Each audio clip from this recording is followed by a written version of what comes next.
Welcome to the Investors Trading Academy event of the week. Each week our staff of analysts and educators tries to provide you a better understanding of a major market event scheduled soon, and that will have an effect on the global markets. This week there are three major central banks on the schedule, while the ECB surprised markets last week with Mr. Draghi's dovish tone. The Bank of Japan will meet on Friday and markets are unsure as to what to expect. The first policy meetings of the year for the US Federal Reserve and the Bank of Japan will be key trade cues for Tokyo investors next week after the Nikkei surged Friday.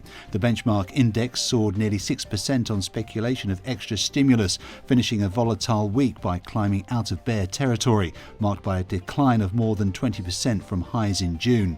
However, the market is likely to remain jittery next week, analysts said, as slumping oil prices and the gloomy outlook for China, a key driver of global growth, weigh on investors' sentiment. The Fed is scheduled to hold its first meeting since lifting key near-zero interest rates last month. The US Central Bank will release a statement on Wednesday that investors will comb over for clues as to the pace of future rate hikes. The BOJ is slated to gather on Thursday and Friday. Amid speculation on Friday, it was considering taking additional steps to offset the negative impact of slumping oil prices.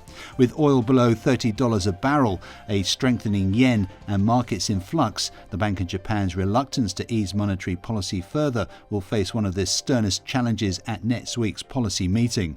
Not only does the global economy appear to be struggling, the labour force at home seems equally unconvinced by the BOJ's prognosis of a reinflating Japan. Car workers are seeking a measly $25 monthly pay rise. The Bank of Japan is poised for the third time in less than a year to push back the time frame for reaching its inflation target, making it harder for policymakers to hold off from enlarging monetary stimulus.